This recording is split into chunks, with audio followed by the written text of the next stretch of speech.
Well,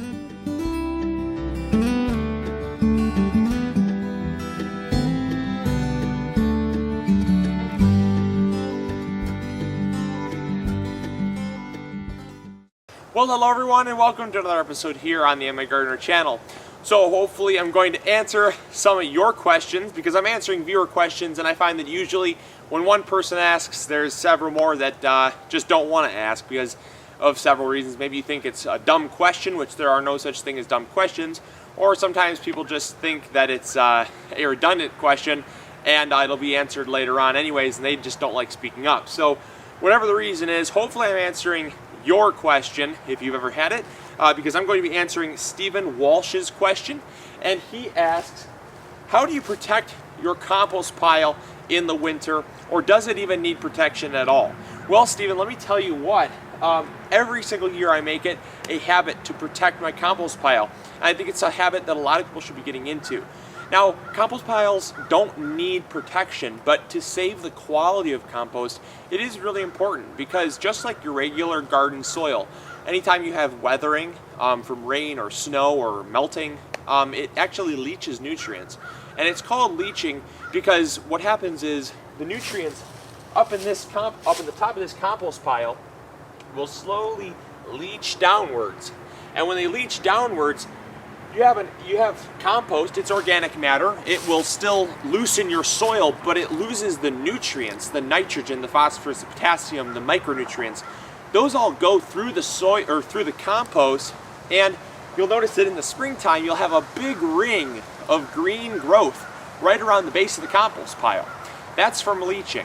And so if you've ever seen that, you know that you're losing some of your nutrients out of your compost pile, which it's natural, it happens, but to save your compost, you know, for me, that I don't have a whole lot of compost, I got a lot of beds that I have to amend. So what I'm going to be doing is I'm going to be tarping it so I can preserve almost 100% of the quality of the compost. You might still lose a little bit here and a little bit there, but by no means not nearly as much as if you were to not tarp it at all. So that's what we're going to do. We're going to tarp it, and it is as simple as that. So let me do that right now, and we can get that step done. Now, another thing before I tarp this, if I had a black tarp, a great way to actually finish composting is by using a black tarp. My compost is finished, it's a finished compost, but over to the right there I have some unfinished stuff, just some yard waste that if I wanted it to be more composted in the springtime, if not finished, I'd throw a black tarp over that. Now I don't have one, but if you do have one, it's a great idea to help finish your compost to be ready for the spring. So let's tarp this up.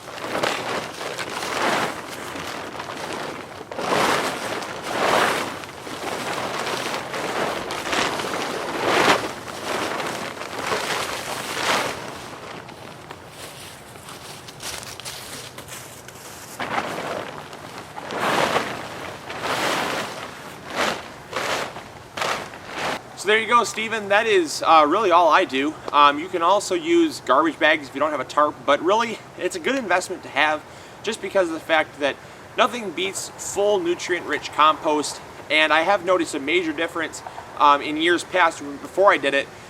It just seemed like there was always something kind of lacking, and I get a lot more bang for my buck just by using a tarp that I got for $3.50 on sale at our local hardware store. So it's definitely worth a couple bucks to pay, and plus, you know, it's a multi-use item. You can use it in the yard to haul leaves or, you know, whatever.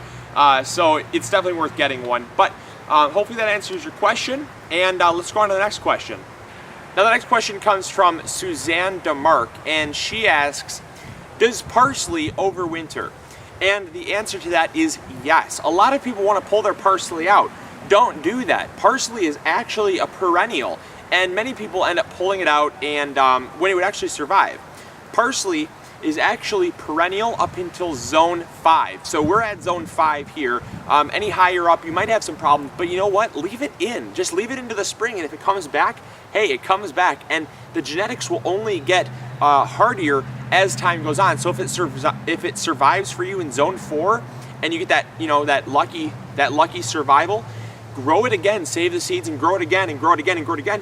And sooner, and before you know it, you're going to have a very cold hardy variety that's acclimated to your weather conditions, I've actually been growing this parsley, believe it or not, for 4 years. 4 years, and I started it from seed, and it just survived, and it comes back year after year. Beautiful parsley, tons of it, and I've never had to reseed. I mean, it does reseed on its own. It just puts out flower stalks, falls to the ground, and resprouts, and you know what? I actually got some seeds right here. But yes, Suzanne, your parsley is a perennial, believe it or not. I know a lot of people think that it's not, and actually a lot of seed catalogs claim that it's not. But the proof's in the pudding right here. And I actually have a triple curled parsley that's also survived its 3rd year. This is 4th, that's 3rd year. And yeah, definitely give it a try. Definitely just leave it in. I mean, you're not gonna lose anything. If it dies, just pull it out in the springtime. But come on in close, check this out. It is just the healthiest stuff. And I find that it is also extremely cold hardy. We've had 4 nights below 25 degrees, and this thing is just green as, it's parsley. I mean, it's very zesty, it's delicious, and man, that's some good stuff. So check this out, this is awesome. Here's our parsley. As you can see, it's reseeding, it's going to seed. All those seeds will make more parsley. But I mean, check this out. Look at how green and how lush these leaves are. Just beautiful. And I mean, I've I've literally done nothing to this. I haven't mulched it. I haven't fertilized it. I mean, I probably should be fertilizing it, but I haven't fertilized it. I haven't done anything to it. It just keeps coming back. And then here's the triple curled parsley. And tell me if that's not the most beautiful parsley ever. I mean, that is so gorgeous. It is so curled up, and it just wants to keep growing back. You'll notice it just kind of goes dormant down to the root there, and this springtime it comes back up. Yeah, and I also have some reseeding leeks here that I'm just letting go to seed. But yep, so there you go, Suzanne. There's your overwintering parsley for 4 years now. And the very last question comes from Bob Phillips, and he asks, how do I overwinter onions? Now, overwintering onions are something that I don't typically recommend. As I've said before on several accounts, that overwintering onions usually results in the onion going to flower the next year, and there's almost 100% chance that it will. However, if you want to overwinter onions, go for it. All I do is I simply mulch with leaves. It's very simple. We're underneath a big maple tree. I let it just drop all of its maple leaves, and I just basically let it mulch the bed. But if you don't have it right underneath the maple tree, simply take some leaves, mulch it about 3 inches thick. It's going to survive well throughout the winter. The greens won't even die back. They'll stay nice and green throughout the entire winter. But then in the springtime, it's going to flower for you. So just as you know that, it's a word of caution. I typically would recommend not doing it. I recommend starting them in the springtime. It's just a little bit easier and you have a better success rate.